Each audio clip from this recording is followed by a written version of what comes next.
പരിഭ്രമിക്കണ്ട. കൃഷ്ണൻ പണിക്കർ കൈ ഉയർത്തി. ബോധം കെട്ടിക്കിടക്കുന്ന ചന്ദ്രയെ ഉൾക്കിടിലത്തോടെ നോക്കി നിൽക്കുകയാണ് മഹേശ്വരൻ നമ്പൂതിരിയും രുദ്രൻ നമ്പൂതിരിയും. ഇതുവരെ ഉത്സാഹത്തോടെ നടന്നിരുന്ന കുട്ടിയാ, രുദ്രൻ നമ്പൂതിരി വേദനയോടെ പറഞ്ഞു. പണിക്കർ തിരിഞ്ഞു നോക്കി സമാധാനിക്കാൻ ആംഗ്യം കാട്ടി. കൃഷ്ണപ്പണിക്കർ ചന്ദ്രയുടെ അടുത്ത് ചെന്ന് ശിരോഭാഗത്തിരുന്നു. മന്ത്രങ്ങൾ ഉരുവിട്ട് അവളെ നെറുകയിൽ 7 തവണ ജപിച്ചൂതി. 3 പ്രാവശ്യം ആപാദചൂടം വിരൽ ഞൊടിച്ച് സാന്ത്വനിപ്പിച്ചു. ഉറക്കമുണർന്ന മട്ടിൽ ചന്ദ്ര കണ്ണു തുറന്നു. എന്തു പറ്റി? ജോത്സ്യർ ചോദിച്ചു. കണ്ണിൽ ഇരുട്ട് കയറിയതുപോലെ, ചന്ദ്ര പറഞ്ഞു. ഇപ്പോഴെന്തു തോന്നുന്നു? കുഴപ്പമില്ല, ചെറിയ ക്ഷീണം. സാരമില്ല, എഴുന്നേറ്റോളൂ. ചന്ദ്ര എഴുന്നേറ്റു. നാം ആകെ പരിഭ്രമിച്ചു, രുദ്രൻ നമ്പൂതിരി പറഞ്ഞു. ഇതിലും ഗുരുതരമായതാണ് പ്രതീക്ഷിച്ചിരുന്നത്. ജ്യോതിഷ പ്രശ്നം മുടക്കുകയാണ് ലക്ഷ്യം. ആദ്യ ശ്രമം പാളി. ഇനി ആ ശക്തിക്ക് തൽക്കാലം ഒന്നും ചെയ്യാനാവില്ല. ജ്യോതിഷ പ്രശ്ന വിചാരത്തിന് ഒരുക്കിയ തൃക്കണ്ണാപുരം മനയിലെ ഒരു മുറി. പുൽപ്പായിൽ ഗ്രഹനില വരച്ച രാശിപ്പലക. തൊട്ടടുത്ത് താമ്പൂലത്തിൽ വെറ്റിലയും അടയ്ക്കയും. ചന്ദനത്തിരിയുടെ ഗന്ധം നിറഞ്ഞ മുറി. രുദ്രൻ നമ്പൂതിരിയും മഹേശ്വരൻ നമ്പൂതിരിയും ചന്ദ്രയും പടിഞ്ഞാട്ട് തിരിഞ്ഞിരുന്നു. കിഴക്കോട്ട് മുഖമായി കൃഷ്ണപ്പണിക്കരും. ജ്യോത്സ്യപ്രവചനം അറിയാൻ തുറന്നിട്ട ജനവാതിലിനുമപ്പുറം കാര്യസ്ഥൻ രാമൻ നായർ അകത്തേക്ക് നോക്കി നിന്നു. ഇവിടുണ്ടായ അനിഷ്ട സംഭവങ്ങളെക്കുറിച്ച് രാശിവെക്കുകയാണ്. സത്യം സത്യമായിട്ട് തെളിഞ്ഞു കാണാൻ എല്ലാവരും പ്രാർത്ഥിച്ചോളൂ, കൃഷ്ണപ്പണിക്കർ പറഞ്ഞു. മനക്കിലുള്ളവർ മിഴി ചിമ്മി പ്രാർത്ഥിച്ചു. രാശിയിൽ സത്യം തെളിഞ്ഞു കാണണമേ എന്ന്. ജ്യോത്സ്യരുടെ കമിഴ്ന്ന വലതുകൈ വെള്ളക്കിടയിൽ കവടിക്കൂട്ടം കലവില കൂട്ടി. ഗണപതിയെയും സരസ്വതിയെയും ഗുരുകാരണവന്മാരെയും നക്ഷത്രങ്ങളെയും ധ്യാനിച്ച് ഒരു പിടി കവിടിമാരി മാറ്റി നിരത്തി. ഒറ്റയും ഇരട്ടയും വേർതിരിച്ചു. രാശിപ്പലകയിലെ 2 വലിയ കവിടികൾ കളം മാറ്റി പ്രതിഷ്ഠിച്ച് കൃഷ്ണപ്പണിക്കർ ഗാഢമായി ചിന്തിച്ചു. പിന്നെ രുദ്രൻ നമ്പൂതിരിയുടെ നേർക്ക് മുഖമുയർത്തി. എന്താ ജ്യോത്സ്യരെ, പറയാനെന്തോ ഒരു ബുദ്ധിമുട്ട് പോലെ? രുദ്രൻ നമ്പൂതിരി ശങ്കയോട് ചോദിച്ചു. തൃക്കണ്ണാപുരം മന ദുഷ്ടശക്തികളുടെ പിടിയിലാണ്. രുദ്രൻ നമ്പൂതിരിയും മഹേശ്വരൻ നമ്പൂതിരിയും ചന്ദ്രയും അന്യോന്യം നോക്കി. പുറത്തു നിൽക്കുന്ന രാമൻ നായർ ഭയത്തോടെ ഒന്ന് തിരിഞ്ഞു നോക്കിയിട്ട് മുറിയിലേക്ക് കണ്ണും കാതും നട്ടുനിന്നു. ഒന്ന് തെളിയിച്ച് പറയാ. ദമ്പതികളായ രക്ഷസുകൾ പ്രതികാരം തുടങ്ങിയതാ. അത് കേട്ടവരൊക്കെ ഞെട്ടി. ദമ്പതികളായ രക്ഷസുകൾ? രുദ്രൻ നമ്പൂതിരിയുടെ മുഖത്ത് ഭയം നേളിച്ചു. മനയുമായി രക്തബന്ധമുള്ള ദമ്പതികൾ അപമൃത്യുവിന് ഇരയായിട്ടുണ്ടോ? പണിക്കർ ചോദിച്ചു. അങ്ങനെ ഒരു സംഭവം ഉണ്ടായിട്ടില്ല, രുദ്രൻ നമ്പൂതിരി തെല്ലു പരിഭ്രമത്തോടെ പറഞ്ഞു. സംഭവിക്കാത്ത കാര്യം രാശിയിൽ തെളിയില്ല. ഏതായാലും പൂർവവൃത്താന്തമൊന്നും ഞാൻ അന്വേഷിക്കുന്നില്ല. ബ്രാഹ്മണ ദമ്പതികളാണ് മരിച്ചത്. അത് ഈ മനയുമായി ബന്ധമുള്ളവരാണ്. മരണാന്തരം ചെയ്യേണ്ട ബലികർമ്മം ചെയ്യാത്തതുകൊണ്ട് ഈ ആത്മാക്കൾ അലയാൻ തുടങ്ങിയിട്ട് കാലയേറെ ചെന്നു. ശേഷക്രിയകൾ കിട്ടാത്ത ഇവർ ദമ്പതി രക്ഷസുകളായി മാറിയിട്ടുണ്ട്. അവർ സകല ശക്തിയും സംഭരിച്ചു കഴിഞ്ഞു. തൃക്കണ്ണാപുരം മനയുടെ ആണിക്കല്ല് ഇളക്കിയിട്ടേ അവർ അടങ്ങൂ. ഗുരുവായൂരപ്പ, കുലം മുടിയുമോ? രുദ്രൻ നമ്പൂതിരി ദൈന്യതയോടെ ചോദിച്ചു. അതുതന്നെയാണ് അവരുടെ ലക്ഷ്യം. ദമ്പതി രക്ഷസുകൾ ഒറ്റയ്ക്കോ ഇരുവരും ഒന്നിച്ചോ നിരന്തരം അക്രമം നടത്തും. ഒരു മൃത്യുവെങ്കിലും മലയിൽ നടക്കാതെ തരമില്ല. ഇതൊന്നും സംഭവിക്കരുത്. അതിനെന്താ ഒരു പോംവഴി? ഒഴികഴിവ് കണ്ടെത്താൻ നോക്കാം. കൃഷ്ണപ്പണിക്കർ പിന്നെയും കവടിക്കൂട്ടം ഒഴിഞ്ഞു. രുദ്രൻ നമ്പൂതിരിയുടെ കണ്ണുകൾ നിറഞ്ഞൊഴുകി. ചന്ദ്രയും മഹേശ്വരൻ നമ്പൂതിരിയും ഒന്ന് ശബ്ദിക്കാൻ പോലും കരുത്തില്ലാതെ മനസ്സ് തകർന്നിരിക്കുകയാണ്. കൃഷ്ണപ്പണിക്കർ മഹേശ്വരൻ നമ്പൂതിരിയെ നോക്കി, പിന്നെ ചന്ദ്രയെയും. ഒടുവിൽ നോട്ടം രുദ്രൻ നമ്പൂതിരിയുടെ നേർക്ക്. നീചകൃത്യത്തിലാണ് ദമ്പതികൾ മരിച്ചിട്ടുള്ളത്. കഴുത്ത് മുറിച്ചു മാറ്റി രക്തം വാർന്നൊഴുകി പിടഞ്ഞു മരിച്ച ദാരുണ അന്ത്യം. പിന്നെ എങ്ങനെ പ്രതികാരമില്ലാതിരിക്കും? കളം എഴുതി പാൽപ്പായസം വെച്ച് ദമ്പതി രക്ഷസുകളെ പ്രീതിപ്പെടുത്തി ചന്ദനമുട്ടികളിലേക്ക് ആവാഹിച്ച് വിഷ്ണുപാദത്തിൽ മോക്ഷം കൊടുക്കുകയാണ് സാധാരണ പരിഹാരം. പരമാവധി 1 വർഷം വിട്ടുനിന്നേക്കും. പൂർണ്ണമായും ഒഴിപ്പിക്കാൻ സാധ്യമല്ല. ഇന്ന് മനയുടെ നേർക്കുള്ള പ്രതികാരം നാളെ ഈ നാടിനും നാട്ടാർക്കും നേരെ തിരിഞ്ഞുകൂടായികയില്ല. 1 വർഷം കഴിഞ്ഞാൽ പിന്നെയും ദമ്പതി രക്ഷസുകൾ ശല്യമുണ്ടാക്കുവോ? രുദ്രൻ നമ്പൂതിരിയുടെ ശബ്ദം വിറച്ചു. ഇല്ലെന്ന് തീർത്തും പറഞ്ഞുകൂടാ. ആഭിചാരക്രിയയിലൂടെ നിശേഷം തളയ്ക്കാം. അത്തരം ക്രിയയ്ക്ക് ഞാൻ ഉപദേശിക്കില്ല. അത് പാപമാണ്. മനക്കിലെ ദുർമരണം ഒഴിവാക്കാൻ ആഭിചാരക്രിയയല്ലേ ഉത്തമം? രുദ്രൻ നമ്പൂതിരി ചോദിച്ചു. യുക്തം പോലെ ചെയ്തോളൂ. നീചകൃത്യങ്ങൾക്ക് ഞാൻ കൂട്ടുനിൽക്കില്ല. അത് എൻ്റെ തലമുറകളെ പോലും ബാധിക്കുന്ന പ്രശ്നമാണേ. തെല്ലിട നിർത്തി കൃഷ്ണപ്പണിക്കർ തുടർന്നു.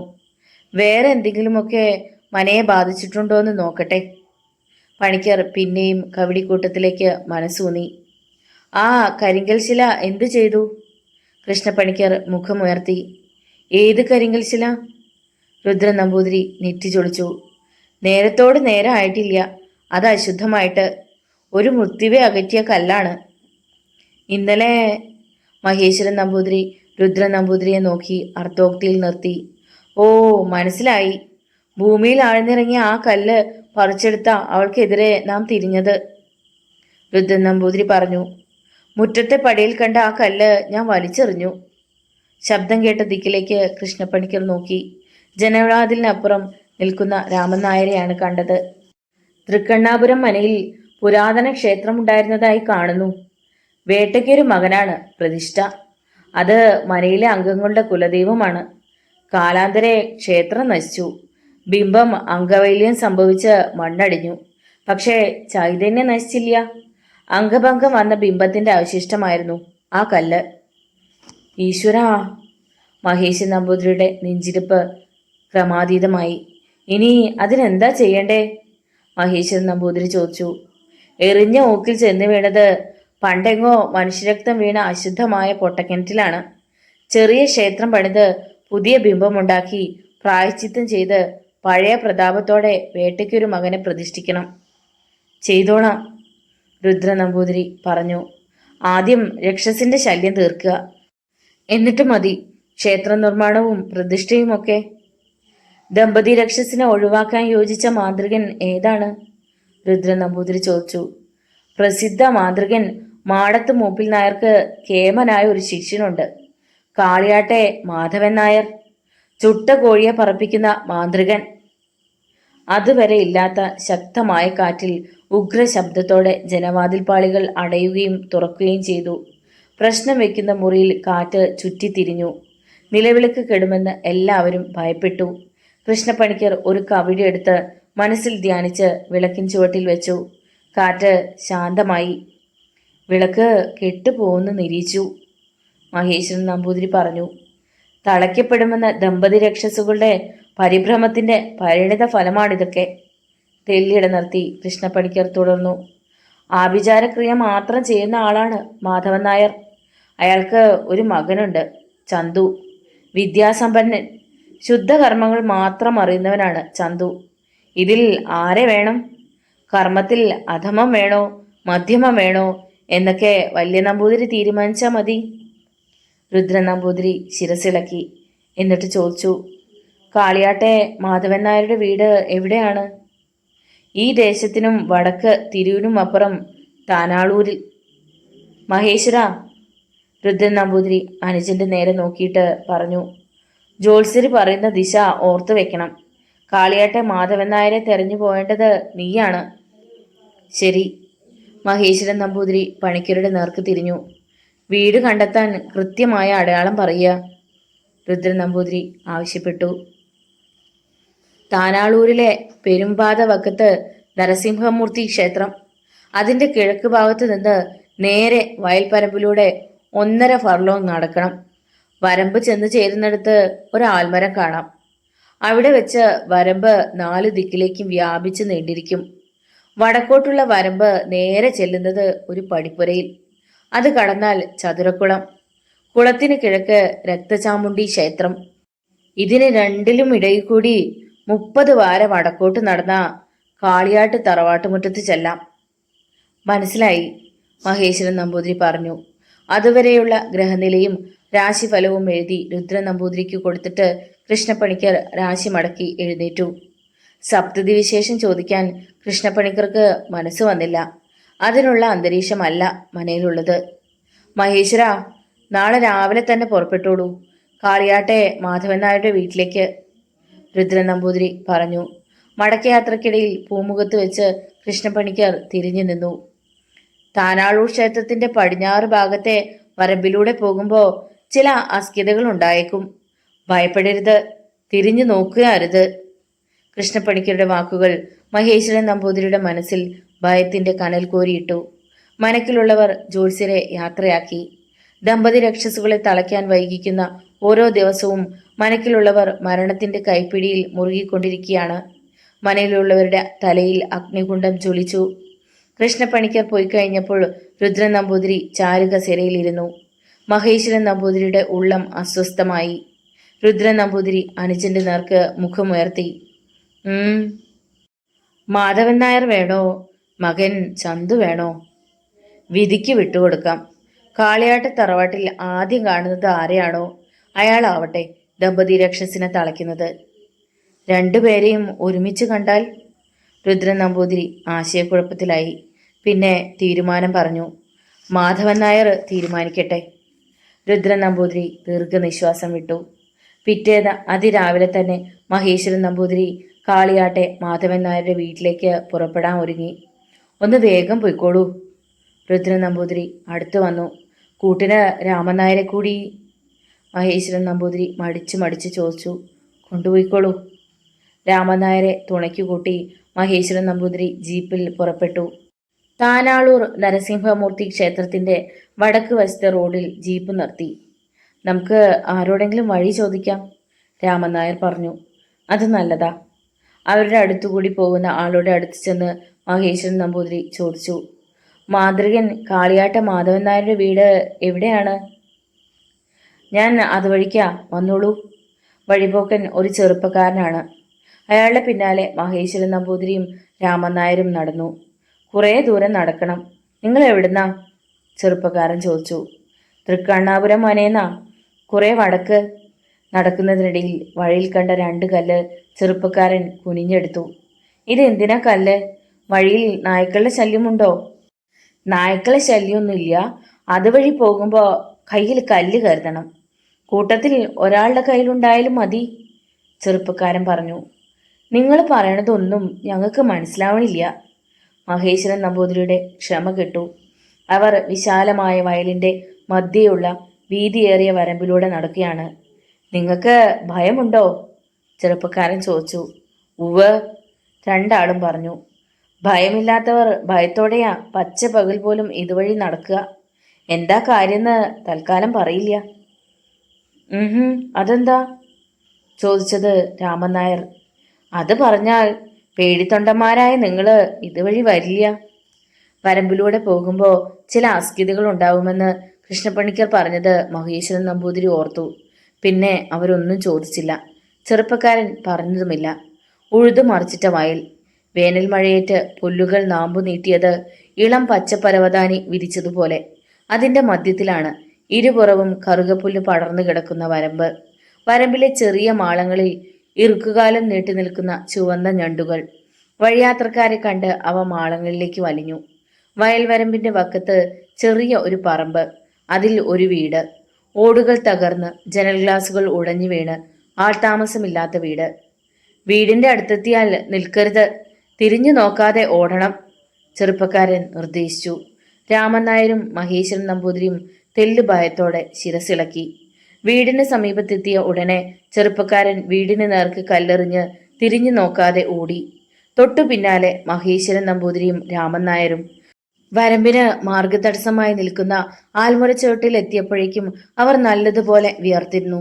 മഹേശ്വരൻ നമ്പൂതിരി ശ്വാസം മുട്ടി കിതച്ചു. എൻ്റെ ജീവിതത്തിൽ ഇങ്ങനെ ഓടിയിട്ടില്ല, മഹേശ്വരൻ നമ്പൂതിരി. ഞാനും, രാമൻ നായരും പറഞ്ഞു. ഇത് ഇവിടെ പതിവാണ്, ചെറുപ്പക്കാരൻ ചിരിച്ചുകൊണ്ട് പറഞ്ഞു. ആ വീടിന് എന്താ പ്രശ്നം? രാമൻ നായർ ചോദിച്ചു. അത് പ്രേതഗൃഹമാണ്, പ്രേതഗൃഹം. മഹേശ്വരൻ നമ്പൂതിരിയും രാമൻ നായരും അന്യോന്യം ഭയത്തോടെ നോക്കി. ആ വീട്ടിൽ ഒരാൾ തൂങ്ങി മരിച്ചു. അയാളുടെ പ്രേതം അതിലുണ്ട്. ആ വീട് എറിഞ്ഞുടച്ചില്ലാതാക്കാനാ കാണുന്നവരൊക്കെ കല്ലെറിഞ്ഞു ഓടുന്നത്. കൃഷ്ണ, ഗുരുവായൂരപ്പാ, മഹേശ്വരൻ നമ്പൂതിരി ഉൾക്കിടിലത്തോടെ പ്രാർത്ഥിച്ചു. ഇനി വടക്കേ വരമ്പിലൂടെ പൊയ്ക്കോളൂ. ആ വഴി നേരെ ചെല്ലുന്നത് കാളിയാട്ടെ മാധവൻ നായരുടെ വീട്ടിലേക്കാ. എനിക്ക് ഇതുവഴിയാണ് പോകേണ്ടത്.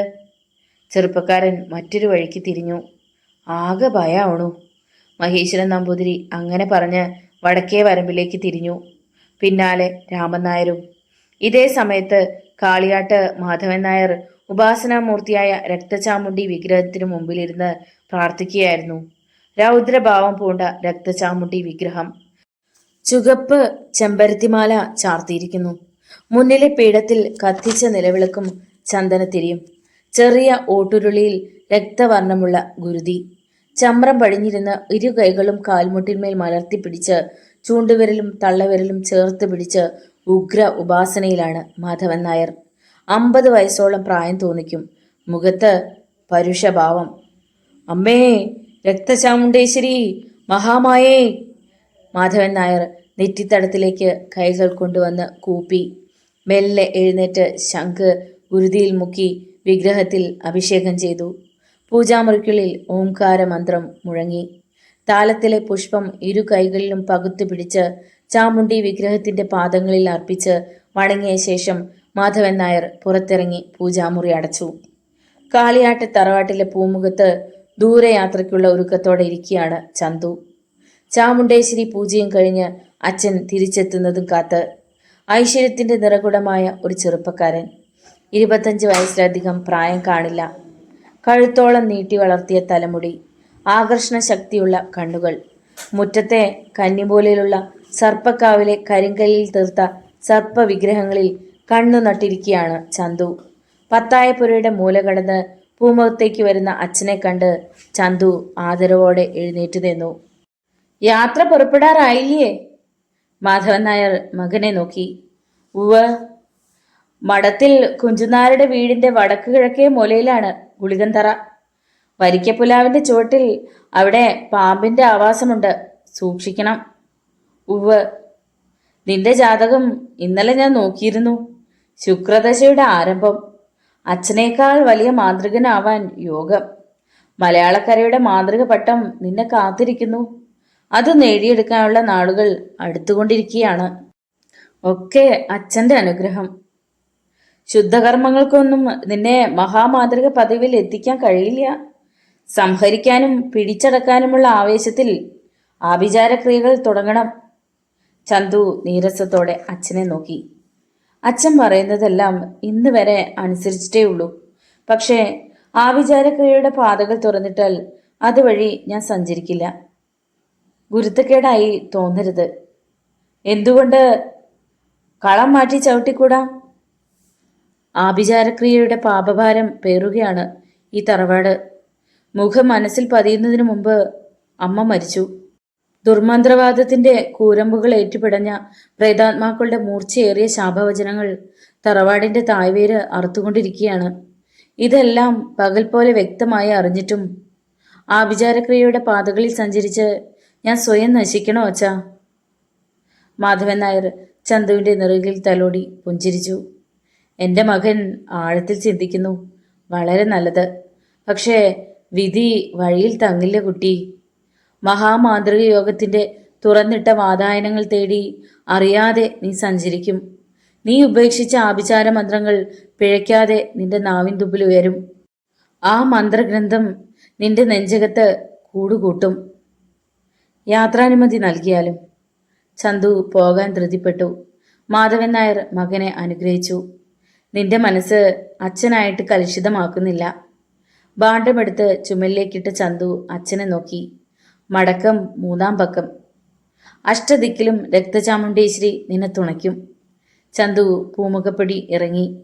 മഹേശ്വരൻ നമ്പൂതിരിയും കാര്യസ്ഥൻ രാമൻ നായരും കാളിയാട്ടെ തറവാടിന്റെ മുറ്റത്ത് എത്തുന്നതിനു മുമ്പ് ചന്തു പോയി കഴിഞ്ഞിരുന്നു. പൂമുഖവാതിൽ അടഞ്ഞ നിലയിൽ. ആരും ഇല്ലേ ഇവിടെ? മഹേശ്വരൻ നമ്പൂതിരി മുറ്റത്ത് നിന്ന് വിളിച്ചു ചോദിച്ചു. പൂമുഖവാതിൽ തുറക്കപ്പെട്ടു. കാളിയാട്ടെ മാധവൻ നായർ പുറത്തേക്ക് വന്നു. കാളിയാട്ടെ മാധവൻ നായരെ തിരക്കി വന്നതാ, മഹേശ്വരൻ നമ്പൂതിരി പറഞ്ഞു. ഞാൻ തന്നെയാണ് മാധവൻ നായർ. ഞങ്ങൾ തെക്കുന്ന തൃക്കണ്ണാപുരത്തുനിന്ന്. മനക്കിൽ നിന്നാണോ? അതെ. നിന്ന കാലിൽ നിൽക്കാതെ ഇങ്ങോട്ട് കയറിക്കൊള്ളൂ. മഹേശ്വരൻ നമ്പൂതിരി തിണ്ണയിലെ കിണ്ടിയെടുത്ത് പാദത്തിലേക്ക് ചെരിച്ച് ശുചിയാക്കി പൂമുഖത്തേക്ക് കയറി. രാമൻ നായർ തിണ്ണയും ചാരി മുറ്റത്ത് നിന്നു. പെട്ടെന്നാണ് അത് സംഭവിച്ചത്. ഒരു ഗൗളി മഹേശ്വരൻ നമ്പൂതിരിയുടെ തലയിൽ വീണ് തെക്കോട്ട് ഓടിപ്പോയി. അത് കണ്ട മാധവൻ ചെറുതായൊന്ന് നടുങ്ങി.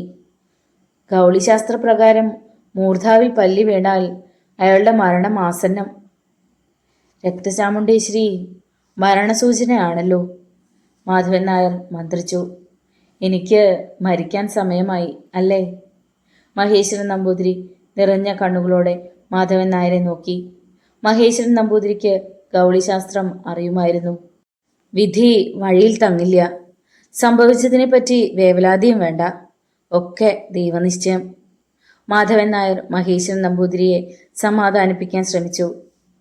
ഗൗളിശാസ്ത്രം പിഴക്കില്ല എന്നാണ് മനസ്സിലാക്കിയിരിക്കണേ. അങ്ങനെ പറഞ്ഞുകൊണ്ട് മഹേശ്വരൻ നമ്പൂതിരി വ്രണിത മനസ്സുമായി കസേരയിലിരുന്നു. മാധവൻ നായർ മറ്റൊരു കസേരയിലും. സൂക്ഷിക്കണം. മാധവൻ നായർ മഹേശ്വരൻ നമ്പൂതിരിയുടെ നേർക്ക് മുഖമുയർത്തി. മാധവൻ നായർ മഹാമാന്ത്രികനാണല്ലോ. മൃത്യുവെ പ്രതിരോധിക്കാൻ എന്തുണ്ട് പ്രതിവിധി? അത് കേട്ട് മാധവൻ നായർ ചിരിച്ചു. മുറുക്കാൻ കറ പിടിച്ച പല്ലുകൾ കണ്ടു. അങ്ങ് ഒരു ബ്രാഹ്മണൻ, വേദവും ശാസ്ത്രവും ഒക്കെ അറിയുന്ന ബ്രഹ്മജ്ഞാനി. എന്നിട്ടും മാധവൻ നായർ അർദ്ധോക്തിയിൽ നിർത്തി.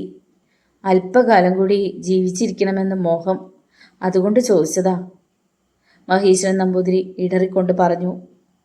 ബ്രഹ്മാവ് വരച്ച തലക്കുറി മാറ്റി എഴുതാൻ മനുഷ്യന് കഴിയുമോ?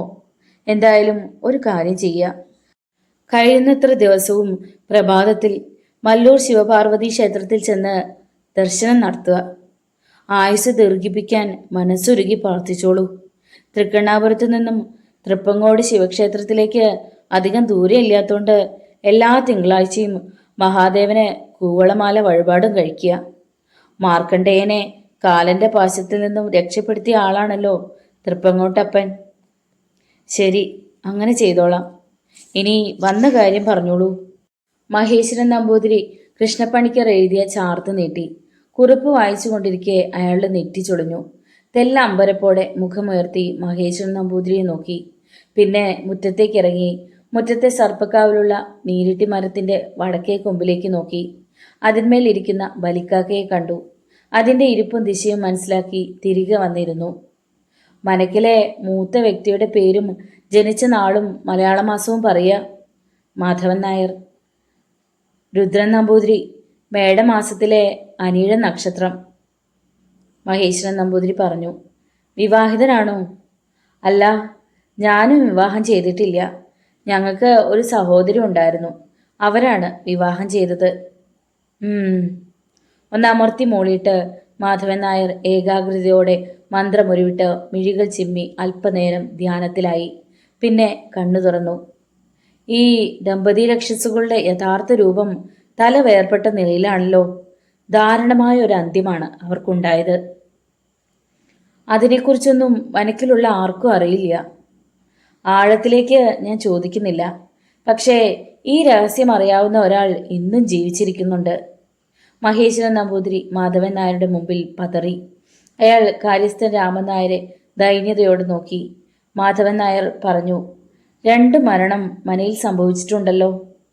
ഉവ്, സഹോദരിയും അവരുടെ ഭർത്താവും പക്ഷാഘാതം പിടിച്ച മരിച്ചത്. ഒരാണ്ടിനകം ഭർത്താവും മരിച്ചു. അവരാണോ ദമ്പതി രക്ഷസ്? മഹേശ്വരൻ നമ്പൂതിരി ഭയത്തോടെ ചോദിച്ചു. അവരല്ല ദമ്പതി രക്ഷസ്. അവരുടെ മരണം ദമ്പതി രക്ഷസിന്റെ ഉപദ്രവത്താൽ ഉണ്ടായതാണ്. അത്തരം ലക്ഷണമൊന്നും കണ്ടിരുന്നില്ല. മഹേശ്വരൻ നമ്പൂതിരി, കാലം എത്ര പുരോഗമിച്ചാലും പ്രേതാത്മാക്കൾ ഉണ്ടെന്ന് വിശ്വസിച്ചേ പറ്റൂ. ഈ ദമ്പതി രക്ഷസുകൾ മനുഷ്യന് ദീനം വരുത്തി ബുദ്ധിമുട്ടിക്കും. ജോത്സ്യരെ വരുത്തി അന്ന് തന്നെ കാരണം പിടിച്ച് മധ്യമത്തിൽ കർമ്മം ചെയ്തിരുന്നുവെങ്കിൽ ദീനം ബാധിച്ച് മരണം സംഭവിക്കില്ലായിരുന്നു. പുരുഷൻ മരിച്ചത് ജ്വരം അധികരിച്ചിട്ടാണല്ലോ. അതെ, ഔഷധമൊന്നും ഫലിച്ചില്ല. അനന്തരഫലം എന്തായി? ദമ്പതി രക്ഷസ് ക്രൂരരായി. മനയിലുള്ളവരെ ചതിച്ചു കൊല്ലുകയാണ് അവരുടെ ലക്ഷ്യം. മഹേശ്വരൻ നമ്പൂതിരിയുടെ നെഞ്ചകത്ത് ഹൃദയമിടിപ്പിന്റെ താളം ക്രമാതീതമായി. ഇതിനൊക്കെ ഒരു പ്രതിവിധി കണ്ടെത്തണം. കാളിയാട്ടെ തറവാട്ടേക്ക് ഒഴികഴിവ് കണ്ടത് നന്നായി. മറ്റു വല്ലരുമായിരുന്നെങ്കിൽ മധ്യമകർമ്മത്തിലൂടെ കുറച്ചു കാലത്തേക്ക് മാത്രമേ പരിഹാരം കാണുകയുള്ളൂ. അധമം കൊണ്ട് ദമ്പതി രക്ഷസുകളെ ഞാൻ തന്നെ ഉന്മൂലനം ചെയ്തു കൊള്ളാം. മാധവൻ നായർ മാത്രമേ ഞങ്ങൾക്ക് രക്ഷയുള്ളൂ. നിങ്ങൾ തിരിച്ചു പോവുക, ഞാൻ മനയിലെത്തിക്കൊള്ളാം. ഞങ്ങളെ വല്ല വിധേനയും ഒഴിവാക്കുകയാണോ? മഹേശ്വരൻ നമ്പൂതിരി സംശയിച്ചു. അങ്ങനെയാണോ നിങ്ങൾ ധരിച്ചു വെച്ചിരിക്കുന്നത്?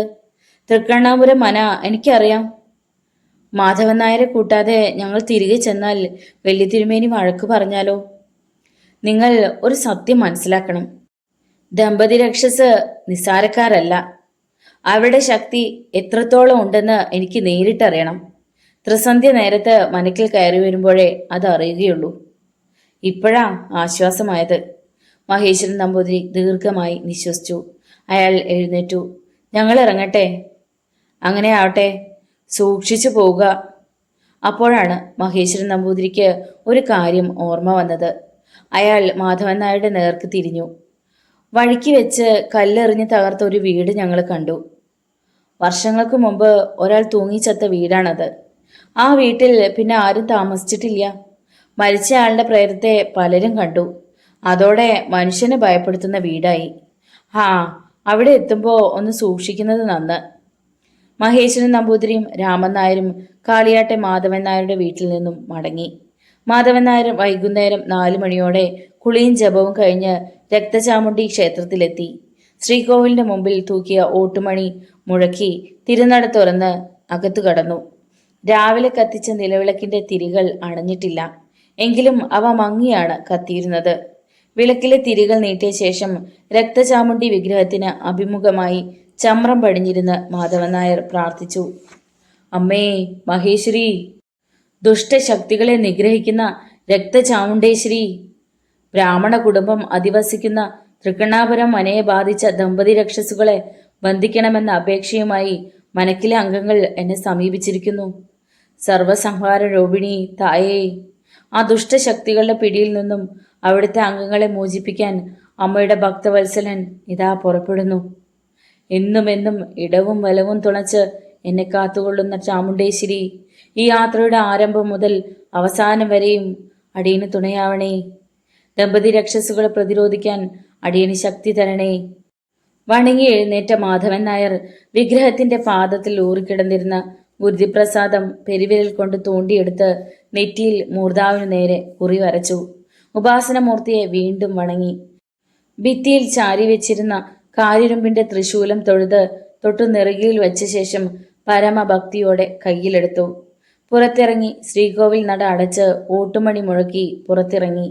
വലങ്കയിൽ ശൂലവും ചുമലിൽ ഭാണ്ഡവും തൂക്കി കാളിയാട്ടെ മാധവൻ നായർ തൃക്കണ്ണാപുരം മനയിലേക്ക് യാത്രയായി. ദമ്പതി രക്ഷസുകളുടെ ശക്തി എത്രയുണ്ടെന്ന് നേരിട്ടറിയാൻ. കുംഭമാസത്തിൽ കത്തിയെരിഞ്ഞ പകലിന്റെ ചൂട് സായാഹ്നമായിട്ടും കെട്ടടങ്ങിയിരുന്നില്ല. വയലിന്റെ ഉയർന്ന വരമ്പിലൂടെ സേനാനായകന്റെ ഭാവത്തിൽ മാധവൻ നായർ നടക്കുകയാണ്. വയൽ വരമ്പിൽ എതിരെ വരുന്നവരെ മാധവൻ നായർ കണ്ടു. ഗുരുമാടത്ത് മൂപ്പിൽ നായരും പിന്നാലെ ഒരു പെൺകുട്ടിയും. മാന്ത്രിക വിദ്യ പഠിപ്പിച്ച ഗുരു തന്നെ ശകുനം. ഇത് നല്ല ലക്ഷണം, മാധവൻ നായർ മന്ത്രിച്ചു. അവർ അടുത്തെത്തി. മൂപ്പിൽ നായർ മാധവൻ നായരെ തിരിച്ചറിഞ്ഞു. അയാൾ ശിഷ്യനെ തറപ്പിച്ചൊന്നു നോക്കി. ദഹിപ്പിക്കും വിധത്തിലുള്ള നോട്ടമേറ്റ് മാധവൻ നായർ പതറി. കറുത്ത് തടിച്ച മാടത്ത് മൂപ്പിൽ നായർക്ക് ഉയരം കുറവാണ്. 80നോടടുത്ത പ്രായം തോന്നിക്കുമെങ്കിലും ചുറുചുറുക്കുള്ള പ്രകൃതം. വെളുത്ത പഞ്ഞിക്കെട്ട് പോലുള്ള തലമുടിയും താടിയും മീശയും. കഴുത്തിൽ വണ്ണമുള്ള ഏകമുഖ രുദ്രാക്ഷമാല. കണ്ണുകൾക്ക് ആജ്ഞാശക്തി. കൂടെയുള്ള പെൺകുട്ടി മാടത്ത് മൂപ്പിൽ നായരുടെ ഏക മകളാണ്. വെളുത്ത് മെലിഞ്ഞ സുന്ദരി. 17-18 വയസ്സ് പ്രായം തോന്നിക്കും. കസവ് കരയുള്ള പാവാടയും ജമ്പറുമാണ് ധരിച്ചിരിക്കുന്നത്. നെറ്റിയിൽ ചന്ദനക്കുറിയും അതിനു താഴെ കുങ്കുമപ്പൊട്ടും. ഗുരുവിന് എന്നോടെന്തോ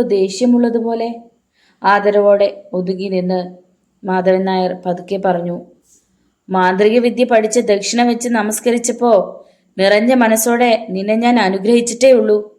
ഒരു നേരം പോലും വേദനിപ്പിച്ചിട്ടില്ല. ഗുരുവിനോട് ഇത്രയ്ക്ക് പഥ്യമായോ നിനക്ക്? ഗുരുവിന്റെ വാക്കുകൾക്ക് മുഴക്കവും ഗാംഭീര്യവും. പറയുന്നത് ഗ്രഹിക്കാനാവുന്നില്ല. നിനക്ക് ഗ്രാഹ്യശക്തി കുറഞ്ഞതായി എനിക്ക് തോന്നണ്ടേ? അങ്ങനെയാണെങ്കിൽ പ്രായക്കൂടുതലുള്ള എനിക്കാണ് ഗ്രാഹ്യശക്തി കുറയേണ്ടത്. തെല്ലിയിടെ നിർത്തിയിട്ട് മൂപ്പിൽ നായർ തുടർന്നു. 25 വർഷമായി നീ ഗുരുമഠം കണ്ടിട്ട്. മൂപ്പിൽ നായർ പരിഭവിച്ചു. ഉപേക്ഷ വരുത്തിയതല്ല, ഓരോ തിരക്കിനിടയിൽ കഴിഞ്ഞില്ല. മാധവൻ നായർ കുറ്റബോധത്തോടെ പറഞ്ഞു. എന്റെ മുത്തച്ഛൻ, അന്നത്തെ മൂപ്പിൽ നായർ സ്ഥാനിയും ഇന്നത്തെ നിന്റെ തറവാട്ടിലെ കാരണവർ കോമൻ നായരും കേരളക്കരയിലെ പുകൾപെറ്റ മാന്ത്രികരായിരുന്നു. കാളിയാട്ട് തറവാട്ടിൽ ഒരു പരമ്പര മന്ത്രവാദികൾ ഉണ്ടായില്ല. പാരമ്പര്യം അണയാതെ സൂക്ഷിച്ചവനാണ് തറവാട്ടിൽ പിന്നീട് പിറന്ന നീ. ബാല്യത്തിൽ ഞാൻ സകല മാന്ത്രികവും പഠിച്ചു.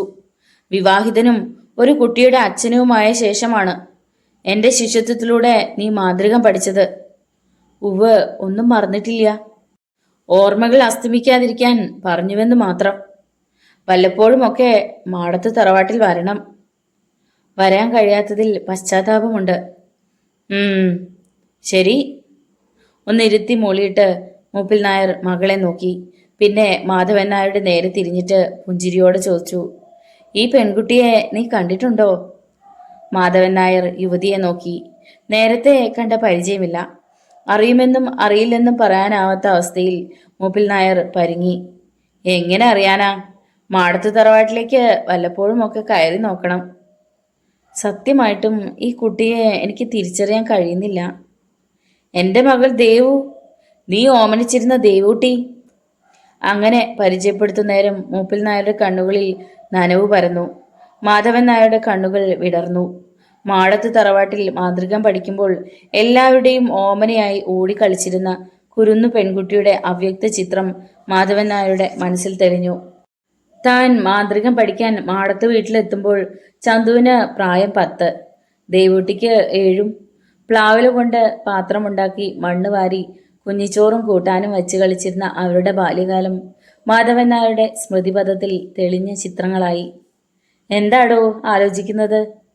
മൂപ്പിൽ നായരുടെ ശബ്ദം കേട്ടപ്പോഴാണ് പരിസരബോധം വീണ്ടും കിട്ടിയത്. ഞാൻ പഴയ കാര്യങ്ങൾ ഓർക്കുകയായിരുന്നു. വഴിമധ്യത്തിൽ നിന്ന് പിന്നിട്ട കാലത്തെ ഓർക്കുന്ന ഒരു ശിഷ്യൻ. മൂപ്പിൽ നായർ കളിയാക്കും മട്ടിൽ പറഞ്ഞു. ഗുരു എവിടെ നിന്നാണ് വരുന്നത്? പരപ്പനങ്ങാട് കോവിലൊക്കെ നിന്നിരുന്നിടത്ത് ഒരു ഹോമം. ഞാൻ തന്നെ വേണമെന്ന് അവർക്ക് നിർബന്ധം. നടക്കാനൊന്നും വയ്യ. ഒക്കെ ഇങ്ങനെ പോണു ഇവളുടെ സഹായം കൊണ്ട്. ദേവൂട്ടിക്ക് വിവാഹം? മന്ത്രവാദിയുടെ മകളെ വിവാഹം ചെയ്യാൻ ആരാടോ ഇന്നത്തെ കാലത്ത് വരിക? ഭാര്യ മരിച്ചത് പിന്നെ ഇവൾ എൻ്റെ മനസ്സിൽ തീയാണ്. എനിക്കൊരു നിർബന്ധമുണ്ട്. ഒരു മാന്ത്രികന് മാത്രമേ ഇവളെ കൊടുക്കൂ. അതെന്താ അങ്ങനെ? രാജാവ് കൽപ്പിച്ച് അരുളിയതാണ് മൂപ്പിൽ നായർ സ്ഥാനം. സന്താന പരമ്പരകളിലൂടെ അത് നിലനിൽക്കുന്നു. പക്ഷേ എൻ്റെ കാലശേഷം മൂപ്പിൽ തറവാട്ടേക്ക് പകരം വയ്ക്കാൻ ഒരു സ്ഥാനി ആരുണ്ട്? മൂപ്പിൽ നായർ വേദനയോട് ചോദിച്ചു. തെല്ലിട നിർത്തി മൂപ്പിൽ നായർ തുടർന്നു. ദേവൂട്ടിയെ വിവാഹം കഴിക്കുന്ന ആൾ ഒരു മന്ത്രവാദി ആവണം. അവന്റെ നോട്ടത്തിന്റെ തീഷ്ണതയിൽ 7 തിരിയിട്ട നിലവിളക്ക് സ്വയം ജ്വലിക്കണം. പോരാ, മന്ത്രശക്തിയിൽ അവൻ ചുട്ട കോഴിയെ മാനം പറപ്പിക്കണം. ദേവൂട്ടിയെ തിരിച്ചറിയാനായില്ലല്ലോ എന്നാണ് എനിക്ക് വൈക്ലഭ്യം. മാധവൻ നായർ വല്ലാത്ത ഒരവസ്ഥയിലായിരുന്നു. സാരമില്ലടോ.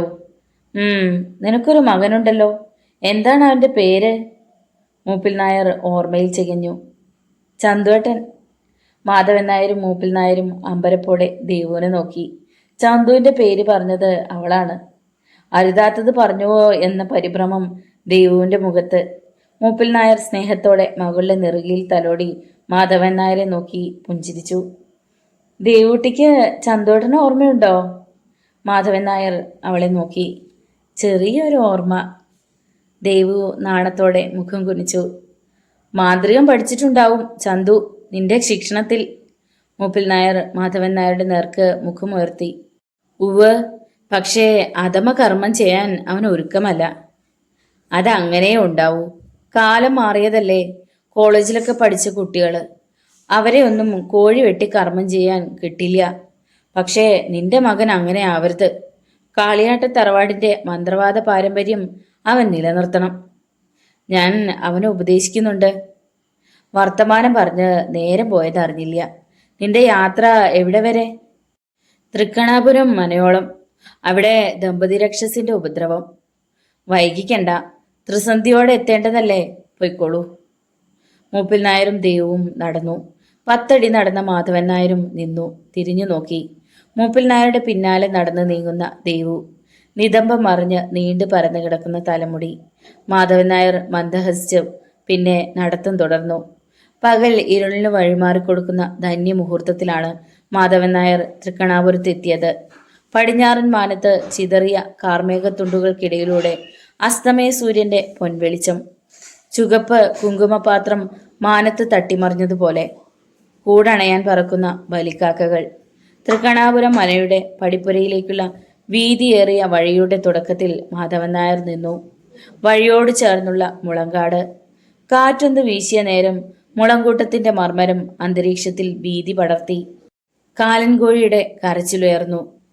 അഷ്ടദിക്പാലകരെ, ഭൂമി പാതാളവാസികളെ, സൂര്യചന്ദ്രന്മാരെ, അസംഖ്യം ഗ്രഹങ്ങളെ, എന്നെ അനുഗ്രഹിച്ചാലും. മാധവൻ നായർ ഉറക്കെ പ്രാർത്ഥിച്ചു. പെട്ടെന്ന് മാനം കറുത്തു. മേഘക്കീറുകൾക്കിടയിലൂടെ മിന്നൽ പിണരുകൾ പാഞ്ഞു. തണുത്ത കാറ്റു വീശി. പ്രതീക്ഷിക്കാത്ത വേനൽ മഴയ്ക്കുള്ള മുന്നൊരുക്കം. പ്രകൃതിഭേദ ലക്ഷണത്തിന്റെ പൊരുൾ മാധവൻ നായർ തിരിച്ചറിഞ്ഞു. ദമ്പതി രക്ഷസുകൾ പ്രതിരോധത്തിന് തയ്യാറെടുക്കുകയാണ്. ത്രിശൂലം വാനിലേക്കുയർത്തി മാധവൻ നായർ ഗർജിച്ചു. ആരെയും നുള്ളി നോവിക്കുക പോലും ചെയ്യാത്ത തൃക്കണാപുരം മനയിലെ അംഗങ്ങളെ ജന്മവൈരികളായി കാണുന്ന ദമ്പതി രക്ഷസുകളെ, നിങ്ങളുടെ കൂർത്ത നഖത്തിന് ആഴ്ന്നിറങ്ങാൻ മനയിലെ അംഗങ്ങളുടെ ശരീരം ഞാൻ വിട്ടുതരില്ല. നൂറ്റാണ്ടുകളുടെ പുണ്യകർമ്മ പാരമ്പര്യമുള്ള മനയുടെ തായ്വേറഴുക്കാൻ നിങ്ങളുടെ താപത്തിന് മൂർച്ച പോരാ. നിങ്ങളെ സമാപ്തിയാക്കാൻ ഞാനിതാ എത്തിക്കഴിഞ്ഞു. കാറ്റ് ചൂളം വിളിച്ചു. മഴ തിമിർത്തു പെയ്തു. മുളങ്കാടുകളും വൃക്ഷത്തലപ്പുകളും ആടി ഉലഞ്ഞു. തെങ്ങുകളിൽ നിന്നും പഴുത്ത ഓലകൾ അടർന്നു വീണു. മാധവൻ നായർ മഴയത്ത് നനഞ്ഞു കുതിർന്നു. പെട്ടെന്ന് വൃക്ഷത്തലപ്പുകളിൽ എങ്ങുനിന്നോ ഒരു സ്ത്രീയുടെ അശരീരി ഉയർന്നു. നീ പഠിച്ച മാന്ത്രിക വിദ്യകൾ കൊണ്ടൊന്നും ഞങ്ങളെ തളയ്ക്കാനാവില്ല. ജീവൻ വേണമെങ്കിൽ തിരിച്ചു പോയിക്കോ, അല്ലെങ്കിൽ ഞങ്ങളുടെ കോപാഗ്നിയിൽ നീയും നിന്റെ ശൂലവും ഭസ്മമാവും.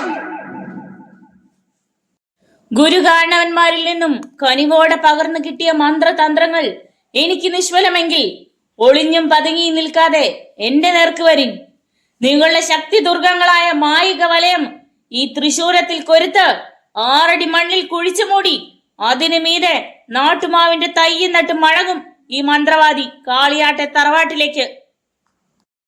അന്തരീക്ഷത്തിൽ പെട്ടെന്ന് പൊട്ടിച്ചിരി ഉയർന്നു. അതേ സ്ത്രീയുടെ. കാളിയാട്ടൻ മാധവനല്ല, നിന്റെ ഗുരു മാടത്ത് മൂപ്പിൽ നായർ വിചാരിച്ചാലും അതിന് കഴിയില്ല. ഞങ്ങളുടെ നേരെ പോയി വന്ന നീ മഴയിൽ നിന്ന് തിരിച്ചു പോകുന്നത് അന്തനായിട്ടായിരിക്കും. ഭീഷണിപ്പെടുത്തിയ അശരീരി കേട്ട് മാധവൻ നായർ കോപം കൊണ്ട് വിറച്ചു. എടി, ദമ്പതി രക്ഷസുകളിൽ നാരിയായ നിനക്കാണ് ഊറ്റമെന്ന് എനിക്കറിയാം. പെണ്ണ് തുള്ളിയാൽ എത്രത്തോളം തുള്ളുമെന്നും ഞാൻ പഠിച്ചിട്ടുണ്ട്. തൃക്കണാപുരം മനയിലേക്ക് നീ കയറുന്നത് ഞങ്ങളൊന്ന് കാണട്ടെ.